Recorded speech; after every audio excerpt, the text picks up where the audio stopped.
Welcome to Special Topics in Media, a podcast devoted to examining popular culture one artifact at a time. I'm Dr. Garrett Castleberry, professor of media production and communication at Mid-America Christian University. And joining me on this PODYSSEY, an Odyssey to see Christopher Nolan's latest film in 70 millimeter film, Yes. is none other than Scott McMurray. Here I am. How are you doing, sir? I have a microphone. Yeah, you are mic'd up. Yeah. And There's no way I'm going to remember to hold this in front of my mouth. you're I'm going to be fading in and out. Oh, this may happen. You've got the Gen Z, Gen Alpha look. So here's what we're going to do. I'm going to be very cautious, driving Miss Daisy style. I'm going to break any laws. No obstruction of view has taken place, and I will not be maintaining eye contact with anything but the road. We're just going to casually make our way up. We have a trek to head to the north side of our metropolitan area, and we're going to take in Nolan's latest, being heralded as a masterpiece among his highest Rotten Tomatoes scores, The Odyssey, an adaptation with Rotten Tomatoes to tell me what I think. Yeah, I think it's a master. You and I have both seen this in IMAX. Let's spoil. We've both seen it. We've both seen it in IMAX, right? But certainly not in 70 millimeter. This is a rare treat. I'm really excited. So a couple of things we can do as we're kind of leisurely making our way is maybe let's have a conversation. Let's put our mic a little bit lower here. Oh, the president of the university. Passing one of our endowed I'm sponsors of the Pod Studio. In fact, I'm glad that you were wearing sunglasses. Yes, we want to. He probably thought we were important people. Have a conversation about 70 millimeter film. I suppose. Yeah. Talk a little bit about maybe it's history. What makes it stand out? Why? Who cares? One of the latest. Let's create a framework. One of the latest marketing gimmicks for event films in the 2020s, but in 2025, 2026 especially, is that you're seeing. They'll put these little, almost like checkbox infographics up and say, here's all the formats for this great event movie coming soon. And so they want, almost thinking of it like a bingo card. They want you to check off the experience of the different formats. Well, what in the world for, Scott? We've already seen it on continuation. IMAX. I think it's a continuation of what's been there almost from the very beginning in film. And really, I think you have to think of it as in three phases, right? You have the formats that are used to shoot films, and then you have the equipment that's needed to project a film in a theater, and then you have television. Television's the big counterpart here, because very early on, as soon as television becomes popular, movies get replayed on television. And while movies and movie stars and directors certainly benefited from that, there is also a tension from the very beginning of television about how do we keep people in the theaters. I mean, we've heard this over and over again in our lifetimes, right? How do we keep people in the theaters when you can sit at home in your comfort, of your own house and make your own popcorn. You don't have to share a bathroom with anybody.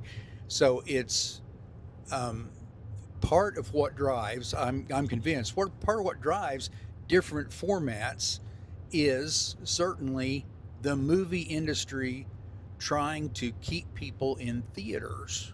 I was going to speculate that maybe early in the history of cinema, one of the draws might have been a restroom to use, because people might have had outhouses that they were escaping the home life to be able to take in the theater. The whole bijou aspect of theater going, right? If you think about the 30s leading up to the Depression, it was, you went to a nice place. It was air conditioned nearly always. It was, you dressed up to go to a movie. That concept of the tuxedos and the white gloves, the tearing of the tickets. By the way, the theater we viewed the IMAX screening in separately was when the Warren Theaters, now owned and operated by Regal Cinema, one of the largest chains in the country. Yep. But when it was just an independently owned and operated Warren Theater, and when it launched, they had their employees dress up in in Yeah. like practically they were in the black tuck, the little penguin The, formalism with white the old, gloves. like, the person behind the concession counter used to be in a little uniform. Everybody had little uniforms. Um, and you had ushers in the Kind of like the theaters. bartender in The Shining. That's right. Yeah. And it was often Possibly I a don't film know that it actually was about always filmmaking.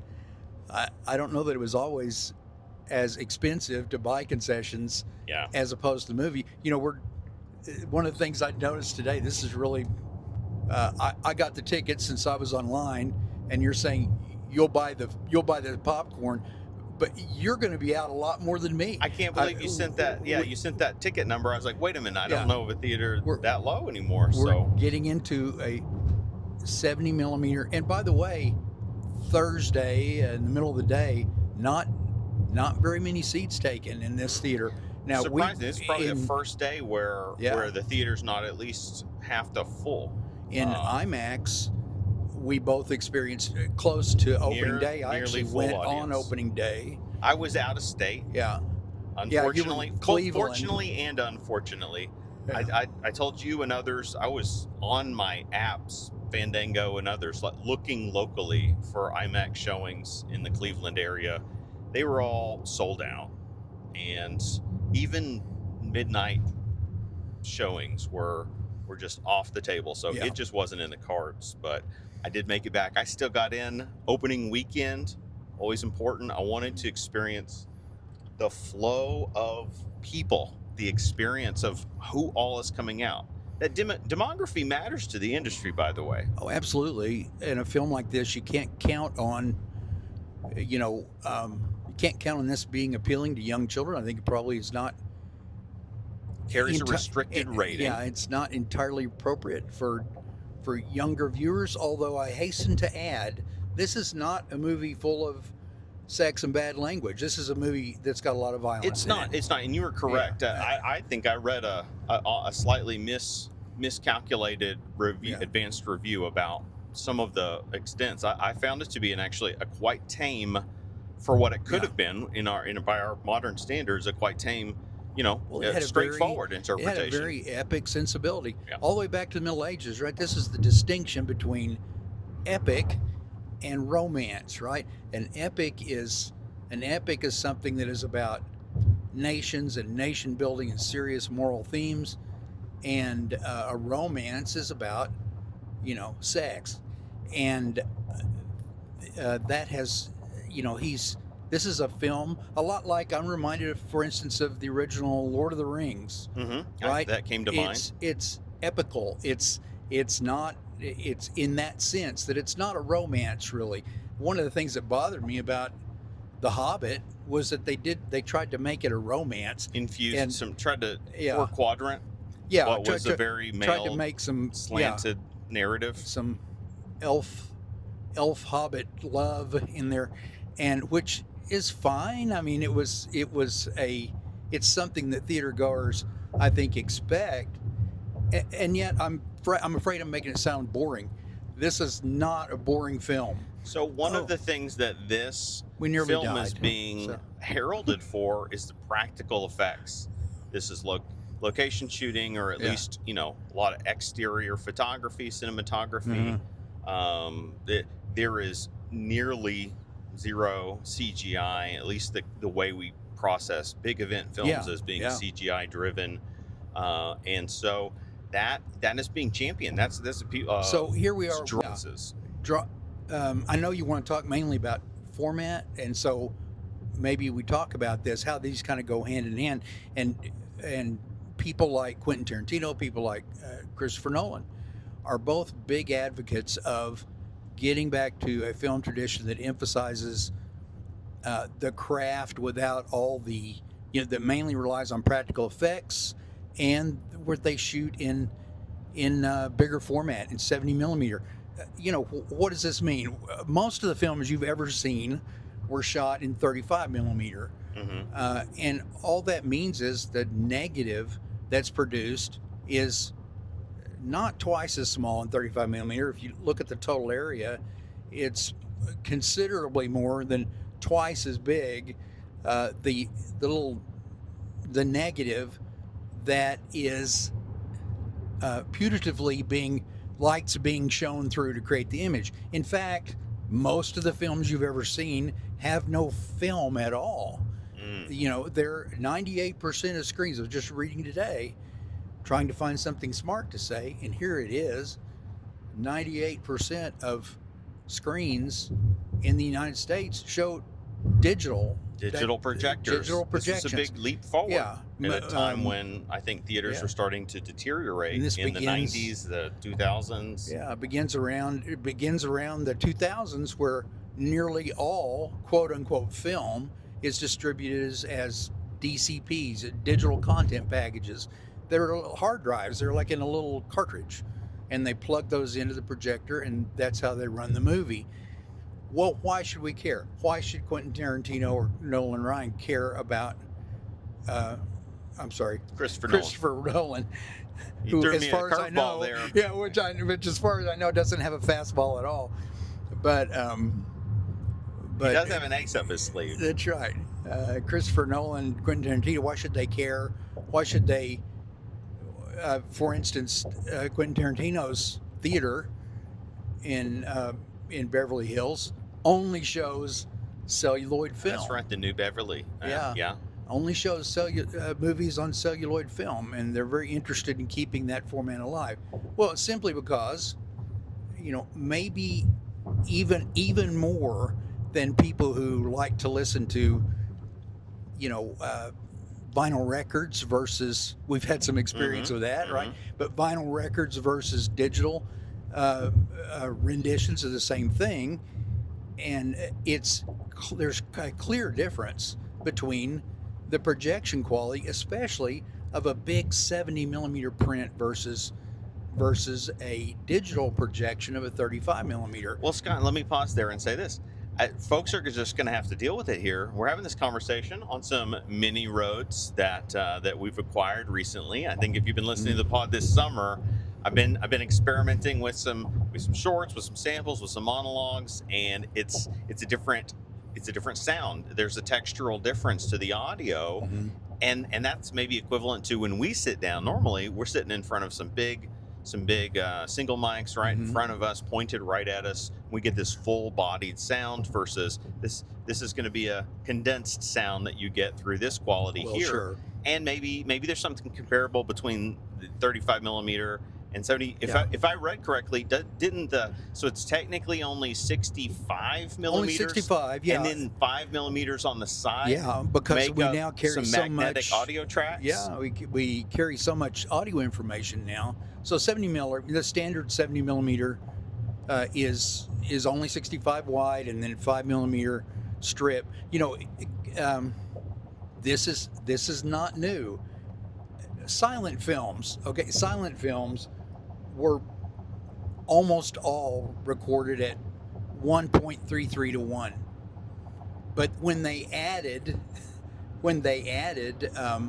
sound to films, the way they accommodated it, again, without making the theaters are not going to go out and buy new projectors, right? They're too invested. And so when they added sound to film, they actually compressed the image of the film down to make it a 1.37 to 1 instead of 1.33 to 1, just a millimeter or less on the side there to carry the mono-aural audio track with the film.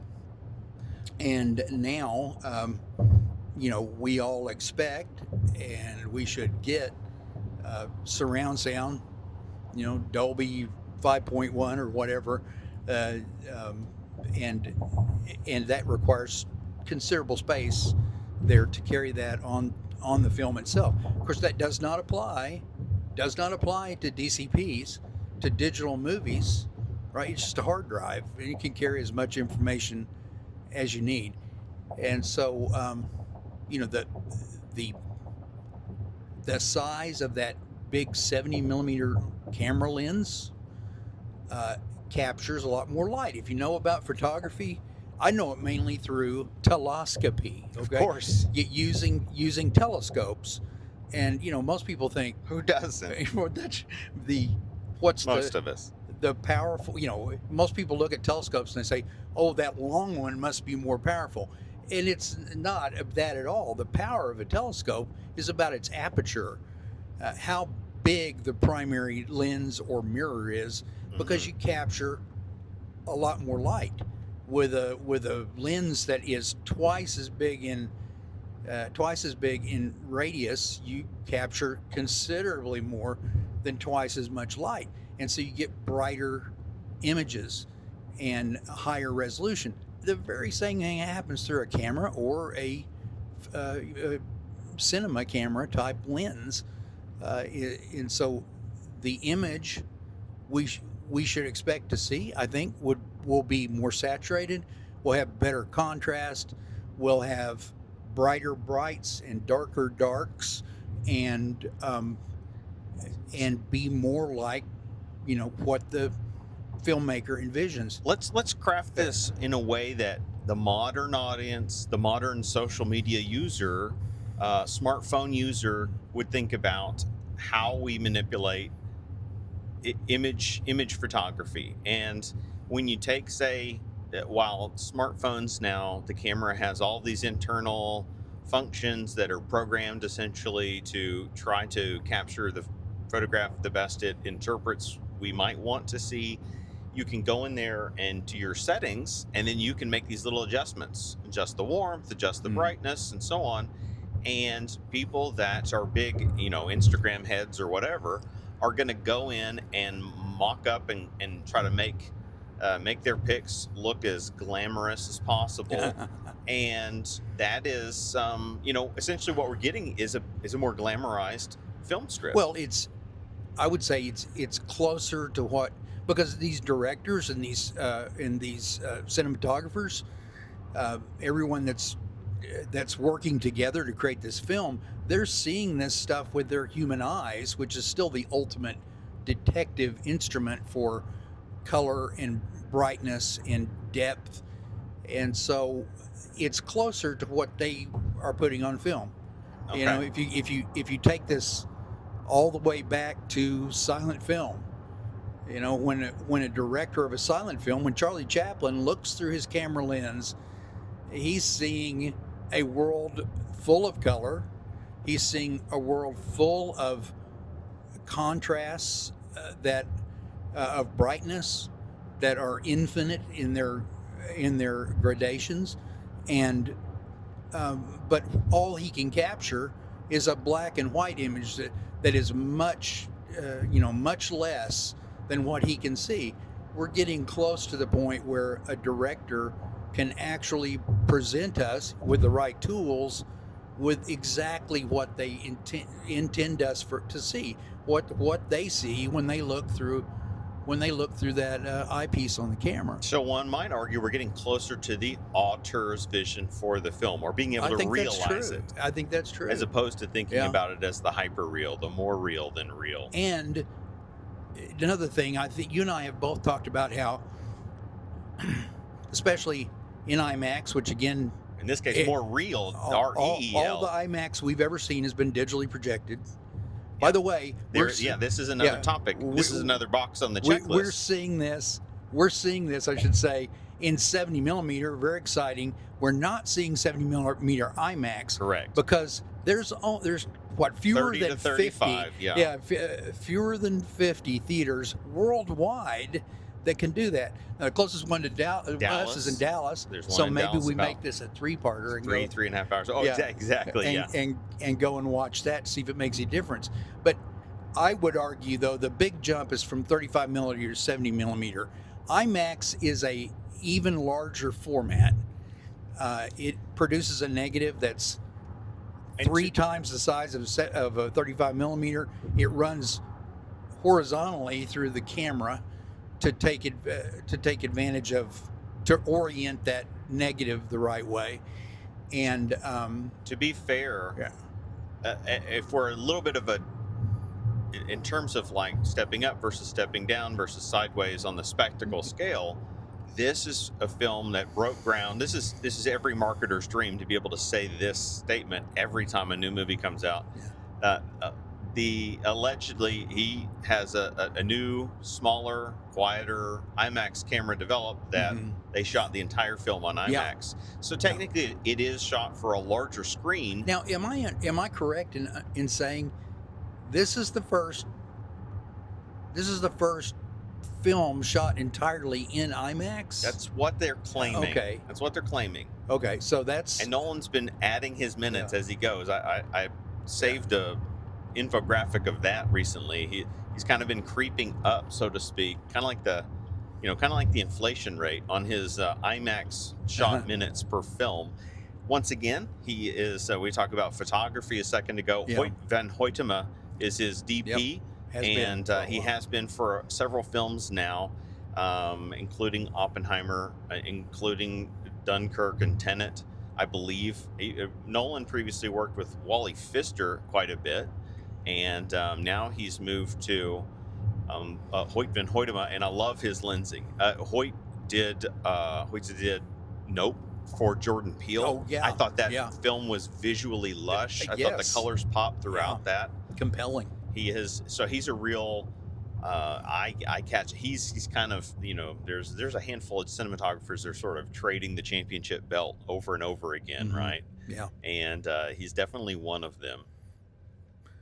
It's fascinating if you look back at the history of the movies, that this interplay between format and individual producers or theaters trying to gain advantages over others, or to bring people into theaters. The two that stand out in my mind are, the switch from Academy format. Academy format is essentially 4:3, right? It's that 1.337 to 1 that you see. TVs used to do 1.33 to 1. That's the same as 4:3. I don't know why they insist on rationalizing the numerator, but they want to do that. That's the very same thing if you do the math. TVs are 4:3. The reason TVs were developed at 4:3 is because movies already existed when TVs became popular and easy for common people to get, and movies were filmed at that 4:3 ratio. And so you could take a movie and put it right through to television, and it looked right. Then in 1953, Fox Film bought the CinemaScope process.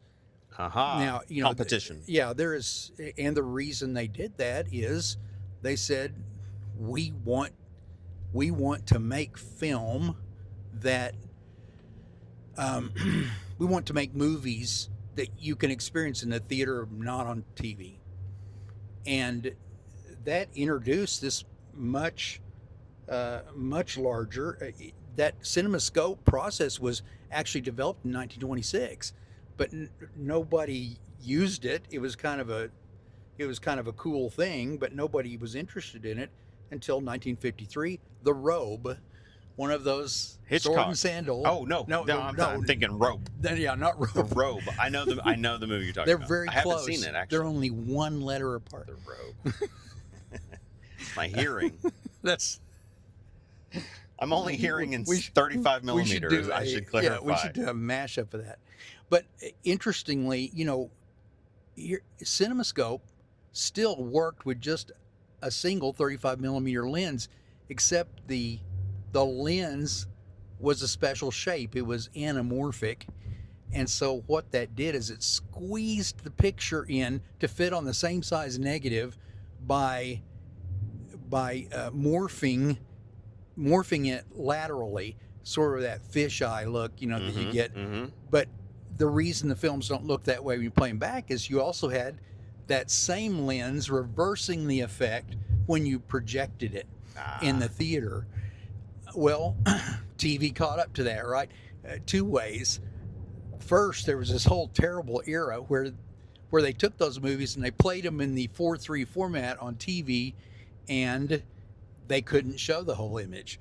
And so what did they do?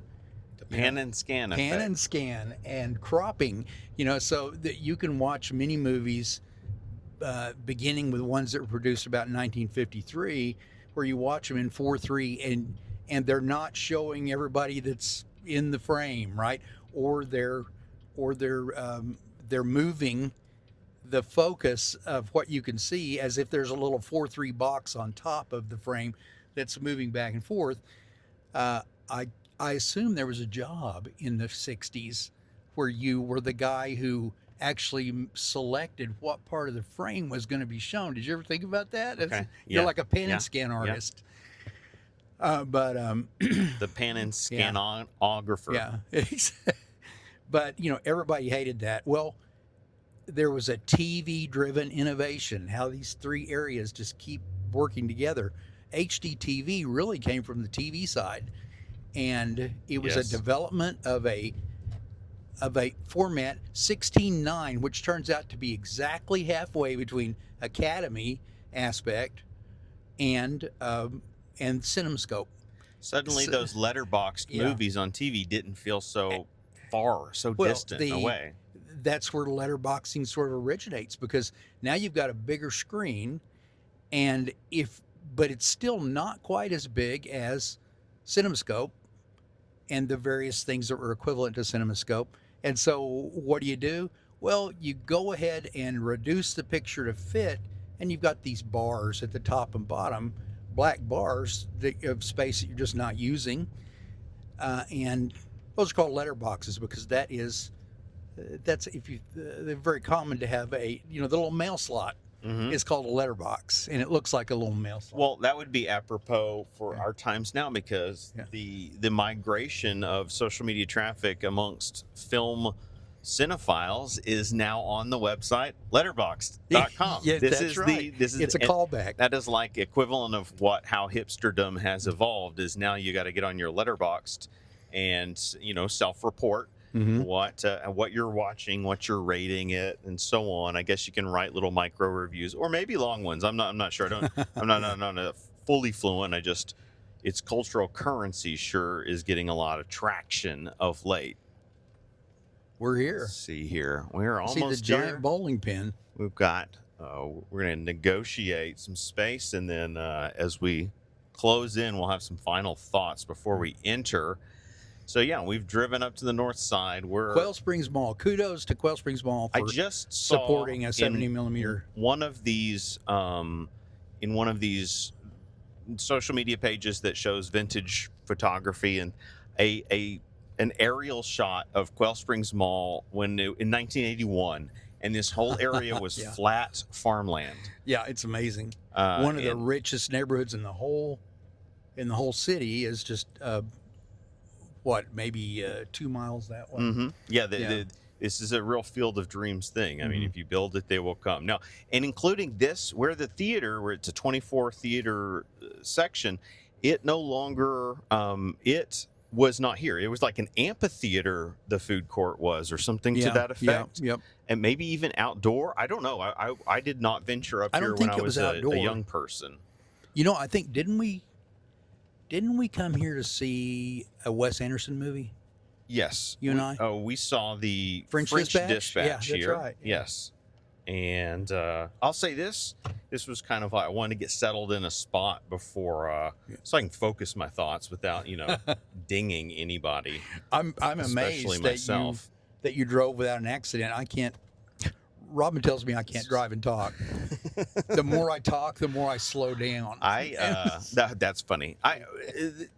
I've got foibles on the road as well. To be clear, you mentioned two names earlier when you were talking, and so this is a nice little, circling of the wagon, so to speak.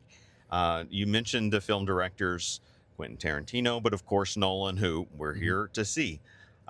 Two films. I believe it's going to be the same theater. I've seen two films here in 70 millimeter before, and it was Quentin Tarantino's The Hateful Eight. Yeah. In 2016, he shot it intentionally on 16 millimeter. Yeah. They did a roadshow style, like take it across the country in limited release. Yeah. And I was here on one of the preview weekends, and they handed out little booklets for the film, and they had a little pageantry to it. It's a small medium size, and it's not an enormous theater, but it's not small either. It's kind of in the middle, and I just remember the energy of that room. And we were a little bit caught off guard, though. That's a tricky movie. I think it's a movie that it matures with repeat viewing, and it can be a stark first watch for sure. I don't think it's Tarantino's best. It's not. But it's, Tarantino's one of these guys but the who visuals were written. hasn't really made a bad movie. This is the film that he enlisted near the end of his life Ennio Morricone to do the soundtrack, right? Or to serve as film composer to honor. Again, he always honors Sergio spaghetti Leone westerns and what he did with The Good and the Bad and the Ugly and other films in that vein. And so I appreciate that filmmakers like Tarantino and Nolan are making it possible for us to not just forget about film. And we're going to reach a point maybe where it's just digital and that's all you ever get. Well, there was an article. It's a great article. I think I haven't read it yet. I think it was behind a paywall. It's either Hollywood Reporter or Variety, or The Wrap. It's one of the first two that was really capitalizing on this moment to make a point that the director is now the IP. That it's a handful of people, but the director that can has not sell always the been product, the case, in a way that maybe the films don't draw anymore, and maybe it's there's clearly some shifts at work, and it's been an interesting summer. We can kind of unpack that at large. But the other film I've seen here in 70 millimeter was a different screening of Oppenheimer. Oh, no, okay. We saw Oppenheimer. I did catch it in 70 millimeter here as well. So. This is going to be. I'm creating a nice tradition for myself. What 3 times in 10 years? Look at me. Given our access to 70 millimeter film, that's pretty good. And we live in a major metropolis. There are many people who will never have a realistic opportunity to see 70 millimeter presentations. So we're gonna get out. We're gonna go in. We're gonna get some snacks. We're gonna refresh a little bit. And because it's time, for the next leg, the next stage, next chapter of our voyage, our Odyssey to see the Odyssey in 70 millimeter.